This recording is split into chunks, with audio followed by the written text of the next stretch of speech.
Hi everyone, Nikki here from the Jee Buzz. Just wanted to share some more information, things that I learned and that would probably be easier to me to talk to you about, because I know the Bible is quite difficult to understand at times.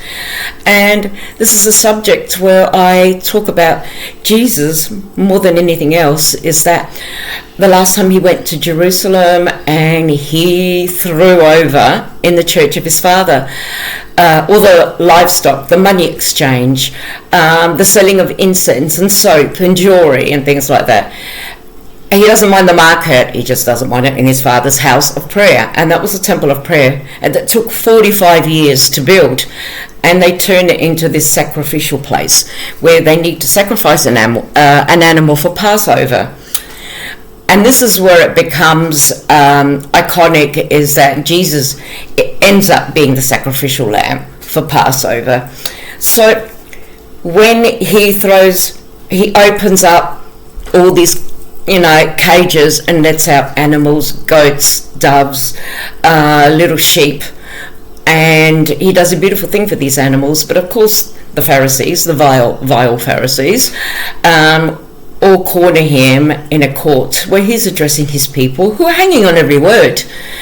And the Pharisees say to him, "Which authority do you do this?" And he said, "On my own volition." Well, the Pharisees, blasphemy, blasphemy, blasphemy, you're a dark sorcerer, you're a necromancer, everything under the sun. So he said to them, so you take the literal word of the Bible, of scripture, and you take every single tiny little mustard seed, and you need to keep that little mustard seed and work from that. Surely you know that my father did not expect this to be, not to be too strict. Surely you must understand there are other circumstances that may have been transcribed or translated differently from thousands of years ago, BC, which things have changed since the BC, and this is the Old Testament. So the New Testament has Jesus coming along saying, all I want is your heart. That's all I want, your heart, your love, and your belief. I don't want sacrifice. I do not want you to sacrifice. I do not want bloodshed. And he knew that him being the last sacrifice and the bloodshed, which his father sent him to do.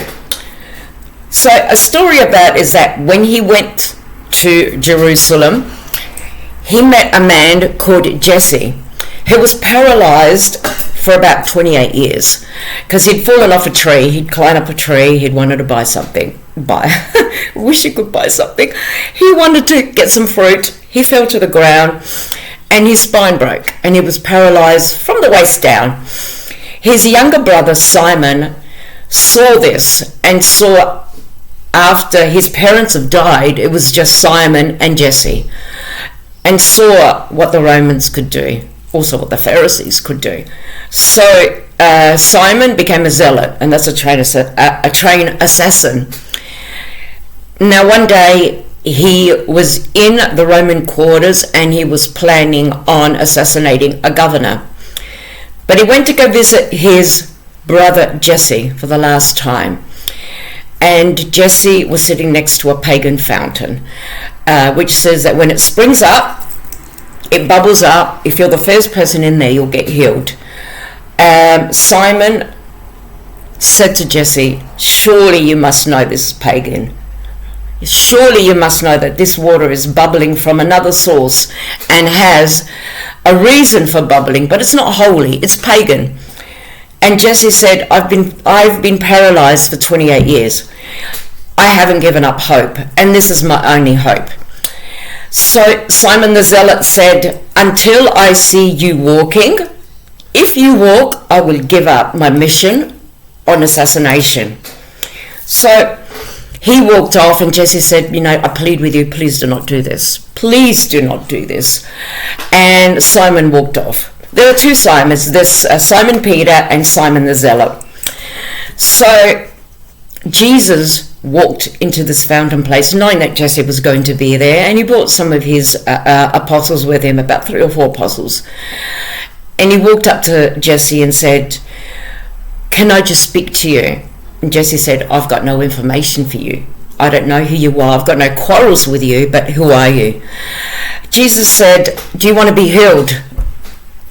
Jesse looked up and said, what do you think? I've been here for 28 years. Will you pick me up and put me into the fountain when it starts boiling or bubbling? Jesus said, no. So Jesse said, look, I don't know what your quarrel is with me, but I've been having a very bad day. Jesus said, you've been having a very bad life. Do you want to be healed? Jesse said, of course I want to be healed. So Jesus kneeled down next to him, touched his arms and said, pick up your bag and walk. And Jesse was incredulous. He just looked him in the eyes and went, what? His bag contained like rolled up straw and a little bit of a tiny mattress.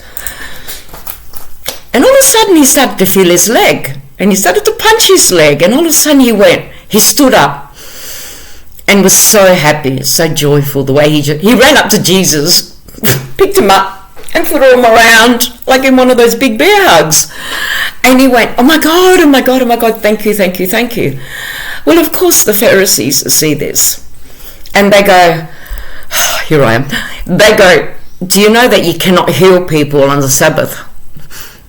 And Jesus said again, Sabbath is made for man, okay? Which means I can help someone on a Sabbath, I can rest on a Sabbath, people can rest on a Sabbath, but it was made for men, not the other way around. He walked away. He didn't want to engage in a conversation with this. So Jesse picked up his bed and walked away.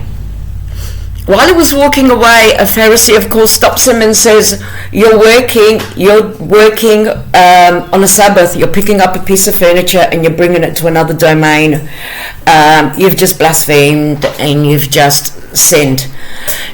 Jesse said, I don't care what you say. I've just started walking after 28 years. I do not care. So he just walked out and didn't even listen to the Pharisees. And that's the best part of what I love about the Bible. So as he was walking out, there was this thing in motion where Simon the Zealot was about to kill a governor. Everything was in motion, a distraction, a fire. And Simon, who was ready to take out his sword, he turned around and saw his brother Jesse, carrying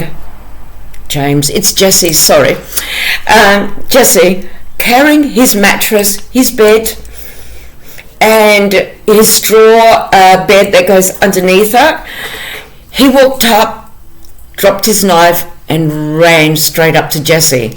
And Jesse started jumping up and down saying, look, I can walk. Look, I can walk. And Jesus of Nazareth helped me. So Simon dropped the sword and just gave everything up for his brother and went back into respecting and following Jesus. He didn't follow Jesus straight away. He met him along the way. But that'll be another story, because there's a story about how Jesus met Simon the Zealot. But for now, this is a great story. He didn't kill anyone. He didn't assassinate everyone, and his faith was restored. And God bless Jesse. God bless you all. And this is Nikki signing off with the Jee Buzz. Bye.